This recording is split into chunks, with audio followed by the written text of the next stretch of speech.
Welcome to The Explainer, everyone. Let's just jump right in. Today, we're talking about a character literally everyone loves, Uncle Iroh. But look, we're actually going to move way past the warm tea and those famous wise proverbs to look at the incredibly painful hidden reality of how he got that way. We're going to dive into the deep source material that reveals how his wisdom wasn't just some quirky character trait, but a profound survival mechanism. I mean, when you think of Iroh, you probably picture exactly this, right? He's this cuddly, nature-loving guy who would happily put a whole war on pause if it meant finding the absolute perfect ginseng tea blend. He just radiates this peaceful, balanced energy. But honestly, buying into just that peaceful perception, it completely misses the reality of his story. Because the jarring truth here is that he absolutely wasn't always a gentle philosopher. Long before he was brewing tea, he was the dragon of the West. We're talking about a feared warlord, a ruthless general, and the direct, undeniable heir to the Fire Nation throne. He was a guy totally and completely inside the machine of conquest. The gap between the man who conquered cities and the man sitting around playing Paisho is literally massive. And here's the thing you really have to understand. He wasn't just born enlightened. His wisdom didn't magically arrive just because he got older. No, he became wise because power failed him first. This wasn't some natural, peaceful progression into old age. The man who had literally everything the world told him he should want found out the hard way that his power was completely useless when it actually mattered. If we trace his path, we see decades, literally decades, spent feeding that machine of conquest. But then it all violently halts on one single, devastating day at the siege of Ba Sing Se. The tragic loss of his son, Lu Ten, completely shatters his trajectory. It forces him off the path of a conqueror and acts as this ultimate painful catalyst toward a lifetime of peace. It's honestly kind of wild to think about who he was before that exact moment. His entire identity was built around three traditional pillars of success: victory, rank, and power. And remember, he was entirely a product of his environment. He believed these things fundamentally mattered, that acquiring them was the whole point of existing. Why? Because that's exactly how his society conditioned him from birth. But then, reality hits, and it hits hard. The total collapse of his identity happened the second he realized that all of his military might, his supreme royal rank, his sheer terrifying power, all of it was completely useless in saving his son's life. The entire foundation he built his life on crumbled in an instant. Nothing he had could save what he loved most: his wisdom. It was born directly from the ashes of that collapsed identity. Now, most people, they harden when faced with that kind of tragedy. They turn into stone. They get bitter, rigid, and obsessed with revenge. But Iroh did something extraordinary. He let grief reorganize him, almost like water.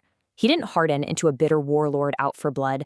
Instead, he just stopped needing domination to feel whole. He allowed the pain to break down his ego and rebuild him from the ground up. So later on, when we watch him mentor Zuko, it's really just Iroh looking into a mirror. He knows perfectly well that Zuko is chasing the exact same illusions he once did: honor, approval, restoring his royal status.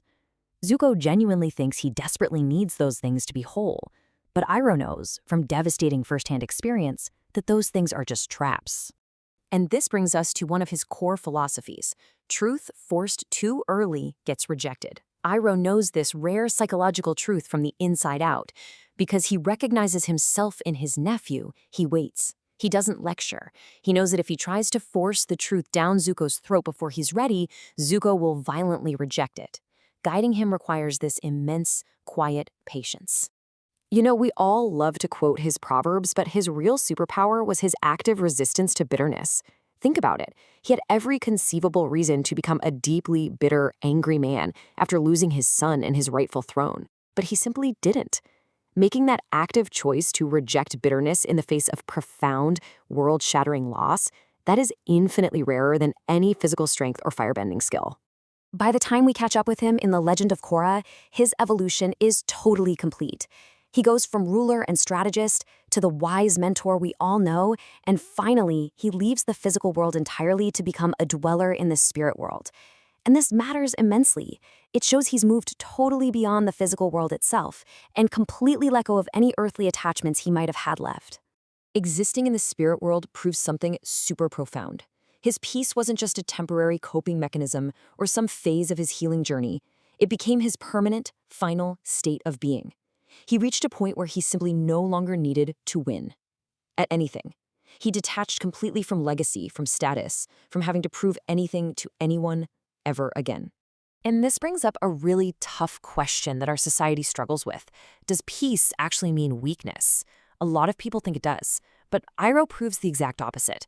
Look, he was powerful enough to conquer some of the greatest cities in the world, and then he was powerful enough to just stop. That second kind of power, the power to consciously stop when you absolutely have the ability to dominate, is profoundly rare.